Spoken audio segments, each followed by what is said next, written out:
أعوذ بالله من الشيطان الرجيم بسم الله الرحمن الرحيم لقد من الله على المؤمنين إذ بعث فيهم رسولا من أنفسهم يتلو عليهم آياته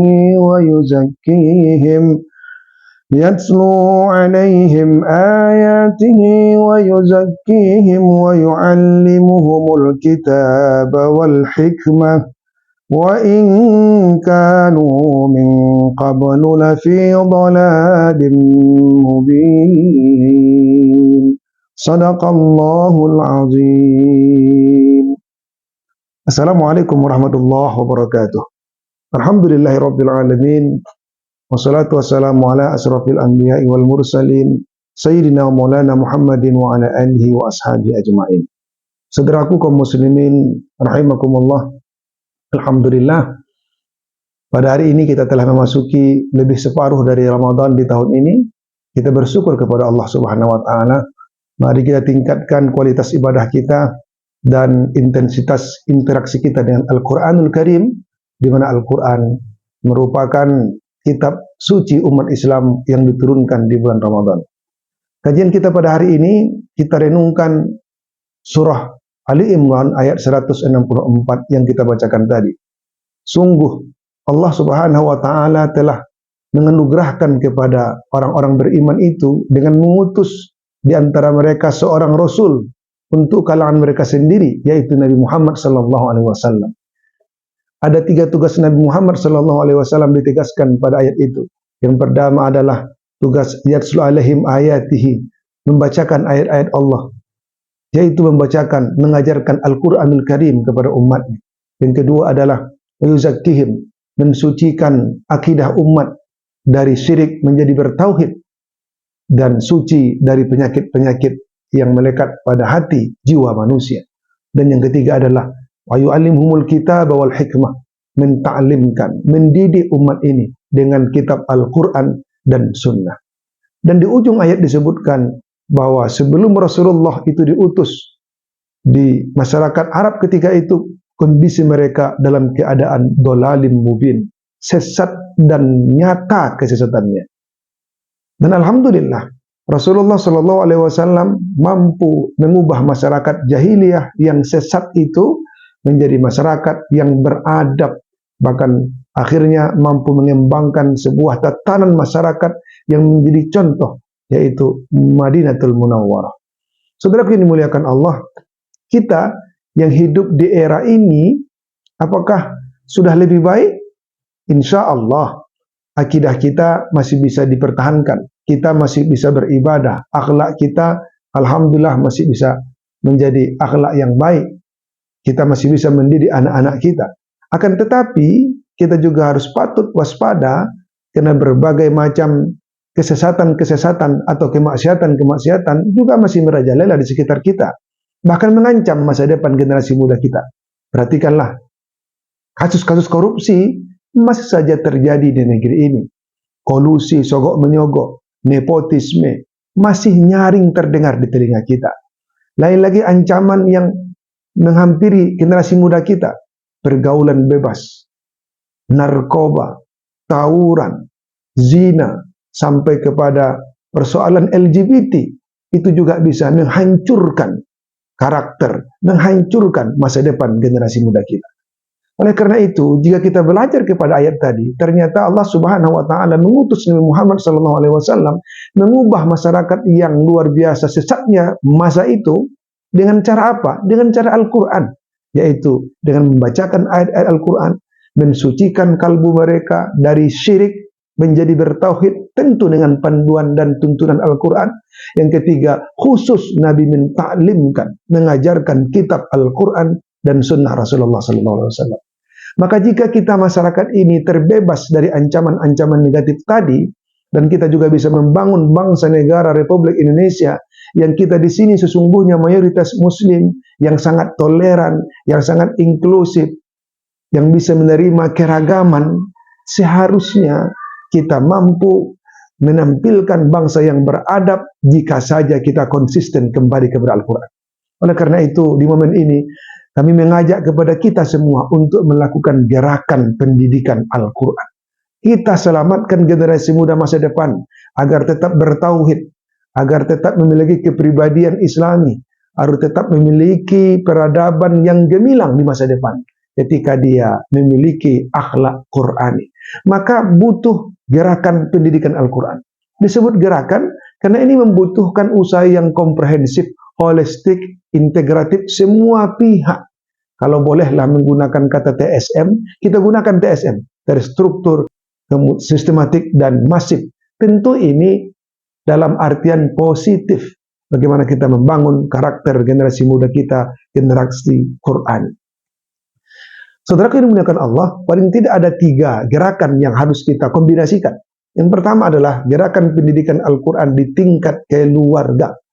Bagaimana keluarga Muslim di Indonesia ini pastikan bahwa kita adalah orang yang cinta Al-Quran, orang yang selalu berinteraksi dengan Al-Quran, dan menghiasi, menyinari rumah-rumah kita dengan Al-Quran. Karena Rasulullah SAW telah mengingatkan, Nawwiru buyutakum bis-shalah wa qiraatil Quran. Sinari rumahmu dengan salat, maksudnya salat sunnah, kemudian dengan Al-Quranul Karim. Rasulullah dalam riwayat dan juga mengatakan, rumah yang tak dibacakan surah Al-Baqarah di dalamnya itu seperti kuburan. Rumah-rumah yang dibacakan Al-Quran dia akan bersinar menembus langit sehingga penduduk langit tertarik melihatnya. Meskipun rumah itu sangat sederhana, ternyata di sana ada penghuninya yang membaca Al-Quran. Tapi ada rumah-rumah yang mewah, dibangun dengan ratusan miliar rupiah, tetapi tak pernah Quran itu dibacakan. Maka rumah itu tidak bersinar dalam pandangan penduduk langit. Rumah itu enggan dimasuki oleh malaikat rahmat. Rumah itu jauh dari keberkahan, sehingga di dalamnya muncul ketidakharmonisan. Atau mereka bahagia secara duniawi, tetapi kalbu mereka kering dari zikir. Ruhani mereka kering, kehilangan hati nurani. Mereka mungkin hebat, punya pengaruh di dunia ini, tetapi kehilangan esensi jiwa ruhaninya yang sesungguhnya memiliki sifat hanif, yang suci, yang fitrah, yang bersinar dari Al-Quranul Karim. Saudara yang dimuliakan Allah, bagaimana wujudnya? Tentu bagaimana orang tua dengan anak-anaknya membiasakan baca Al-Quran, tilawah Al-Quran. Kita hidupkan kembali program, dulu pernah Kementerian Agama mengembangkan program Gemar Mengaji, gerakan masyarakat Maghrib mengaji. Sayang beberapa tahun terakhir itu tidak terdengar lagi. Padahal itu bagus. Bagaimana anak-anak kita didik di rumah dengan kebersamaan orang tua, komunikasi semakin intens, kemudian bersama-sama membaca Al-Quran. Indah betul rumah tangga itu. Namun ketika orang tua jauh dari Al-Quran, komunikasi juga buruk dengan anak-anaknya. Begitu malam masuk, anak-anak justru keluar. Orang tua tak bisa mengontrol, maka anak berkeliaran di luar, bertemu dengan pergaulan-pergaulan yang buruk. Akhirnya mereka rentan dengan jaringan narkoba. Mereka bisa masuk pada jaringan LGBT, pergaulan bebas, tawuran, kejahatan-kejahatan malam akan menghampiri mereka. Seharusnya malam digunakan untuk istirahat. Tentu dimulai dengan tadi kita tilawah Quran, kita berkomunikasi dengan baik, kita belajar malam dengan anak-anak, lalu beristirahat dengan baik, sehingga pada siang harinya fit, lalu menjalankan aktivitas sebagai bagian dari ibadah. Maka orang tua harus aktif membina anak-anaknya untuk baca Al-Quran. Itu baru langkah pertama. Tentu ada gerakan-gerakan berikutnya nanti. Kita akan pastikan anak-anak kita memahami Quran, bertadabbur Al-Quran. Insya Allah akhlak mereka juga kita jaga sesuai dengan Al-Quran. Yang kedua, gerakan lembaga pendidikan.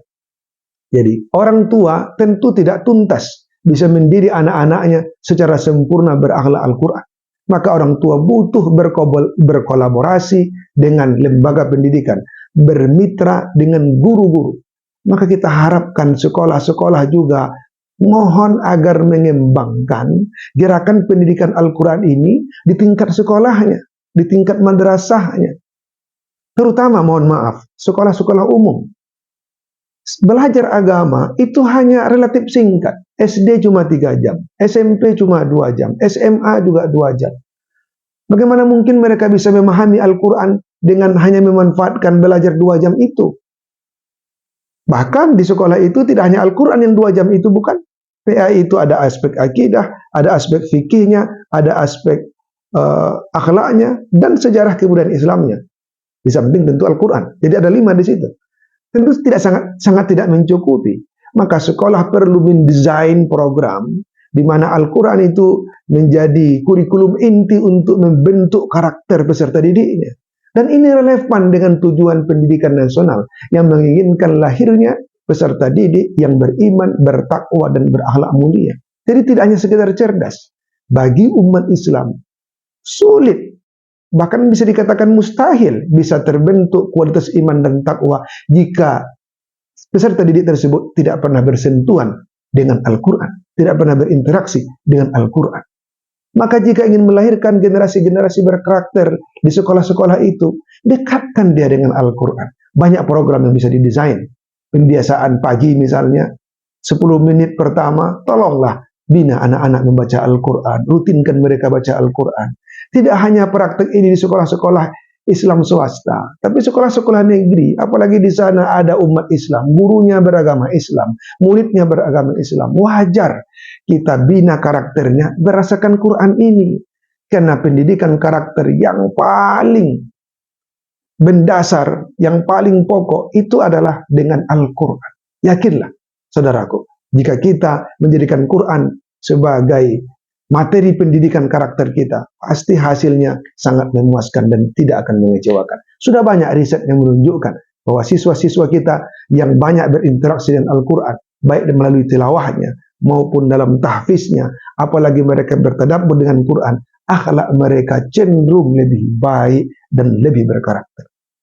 Lain lagi dengan program implementasi kurikulum merdeka akhir-akhir ini di sekolah, memberikan peluang kepada sekolah-sekolah untuk mengembangkan pendidikan Al-Quran, terutama dalam kegiatan apa yang disebut dengan P5, sebuah kegiatan co-kurikuler, yaitu proyek penguatan profil pelajar Pancasila. Ada 6 dimensi di situ. Dimensi pertama adalah iman, takwa, akhlak mulia. Tolong sekolah kembangkan ini, jangan sia-siakan ini. Ini program pemerintah yang bagus, harus diambil ini. Caranya apa? Di SMP misalnya, minimal ada 3 proyek yang harus dilakukan. Jadikanlah satu di antara yang 3 itu proyek penguatan karakter berbasis Al-Quran. Nah, kita alhamdulillah di Padang hari ini coba mengembangkan P5 itu dengan program pesantren Ramadan. Jadi pesantren Ramadan, anak-anak itu belajar di masjid, berkolaborasi dengan siswa yang lain yang tinggal di sekitar masjid itu, dengan guru-guru yang ada di sana, berkolaborasi dengan masyarakat pula. Kontennya adalah Al-Quran. Mereka tadarusan, mereka ada kegiatan tahfiznya, ada memahami topik-topik keagamaan, baik aspek akidah, ibadah maupun akhlak, tapi berbasis ayat Quran. Walaupun relatif singkat waktunya, tetapi paling tidak ini sudah bagian dari gerakan pendidikan Al-Quran yang dilakukan di sekolah-sekolah. Lagi-lagi tujuan kita semata-mata untuk mencerdaskan generasi muda dengan kualitas iman, takwa, akhlak mulia. Percayalah saudaraku, generasi muda yang cerdas tanpa iman akan mendatangkan malapetaka bagi negeri ini. Kita butuh generasi-generasi muda ke depan yang berilmu, basisnya iman, sehingga ilmunya mendatangkan kemaslahatan bagi keluarganya, masyarakat, dan bangsa negara Republik Indonesia yang tercintai. Yang ketiga saudaraku, gerakan pendidikan Al-Quran itu juga harus dikuatkan melalui masyarakat. Tidak cukup hanya orang tua dan sekolah saja, harus didukung penuh pula oleh masyarakat. Komponen-komponen masyarakat itu harus terlibat aktif. Selama ini yang harus kita berterima kasih dalam konteks pendidikan Al-Quran adalah munculnya lembaga-lembaga pendidikan Islam non formal, yaitu Taman Pendidikan Al-Quran yang disebut dengan TPA atau TPQ untuk tingkat SD. Sayangnya cuma tingkat SD, yang SMP tak berlanjut. Akhirnya banyak anak-anak SMP itu tak lagi intens berinteraksi dengan Quran sebagaimana intensifnya siswa SD dengan Al-Quran. Kecuali keluarganya, ayah ibunya di rumah itu punya perhatian besar. Kalau tidak, bisa jadi anak-anak tak lagi bersentuhan dengan Quran. Ini ironis, bahaya. Maka kami menghimbau kepada masyarakat, tokoh-tokoh masyarakat, pengurus masjid, guru-guru agama kami yang berjuang di jalur non-formal. Mohon buka program untuk kelanjutan dari TPQ itu, disebut dengan TQA, Ta'limul Quran lil Aulada. Buka dia. Buka program itu, dorong siswa-siswa kita di tingkat TPQ SD tadi, begitu mereka selesai, masuk ke TQA itu. Sehingga di level SMP, mereka tetap berinteraksi dengan Quran. Kalau di SD tadi, TPQ atau TPA tadi, konsentrasinya adalah membaca Al-Quran dengan tahsin. Maka di tingkat TQU SMP ini sudah bisa kita berikan pemahaman yang lebih mendalam berupa tafsir. Kemudian tadabbur, di samping tentu kita juga mengajari mereka untuk menghafal ayat-ayat Al-Quran. Ini penting kita lakukan untuk menyelamatkan generasi ke depan. Ya mungkin sekarang SMP bebannya cukup berat, apalagi ada yang daerah-daerah yang melakukan full day. Ya silahkan saja, bisa digunakan Sabtu, bukan? Paling tidak 2 kali seminggu lah. Mungkin kita desain hari Rabu malam antara maghrib isya ngaji tadarus bareng. Nanti Sabtunya baru belajar lebih serius, ada program tafsirnya untuk tingkat SMP misalnya. Jadi yang pasti ada interaksi generasi muda kita itu dengan Al-Quran secara kontinu terus-menerus. Tidak bisa tiap hari, paling tidak per minggu. Ini harus bersama Bapak Ibu. Guru-guru buka program, tapi orang tua juga mohon, dorong anaknya untuk mengikuti program ini. Pemerintah daerah juga mohon, buat aturan, mewajibkan anak-anak kita SMP yang muslim itu harus mengikuti kegiatan penguatan pendidikan Al-Quran. Baru ini akan membawa perubahan yang signifikan untuk bangsa kita, masyarakat kita, dengan harapan bersinarlah Al-Quran dan karakter anak-anak kita berjiwa Quran. Begitu juga tahfiz Quran yang selama ini alhamdulillah sudah cukup menjamur di tengah-tengah masyarakat. Kita berharap tahfiz Quran itu juga tidak sekedar menghafal, tapi bisa meningkatkan jenjang berikutnya kepada tafsir, tadabbur, tatbik, pengamalan, sampai kemudian kita didik anak-anak kita mampu mengajarkan Al-Quran kepada orang-orang sekitarnya, baik dengan lisan maupun melalui akhlak atau perilaku yang ditampilkannya yang sesuai dengan Al-Quran. Semoga Allah Subhanahu wa Ta'ala menuntun kita untuk tetap istiqamah dan memiliki kemampuan untuk berkarakter, berakhlak sesuai dengan Al-Quranul Karim, sehingga kita menjadi pribadi-pribadi, keluarga, dan masyarakat Qurani. Banyak maaf. Billahi taufiq wal hidayah. Wassalamualaikum warahmatullahi wabarakatuh.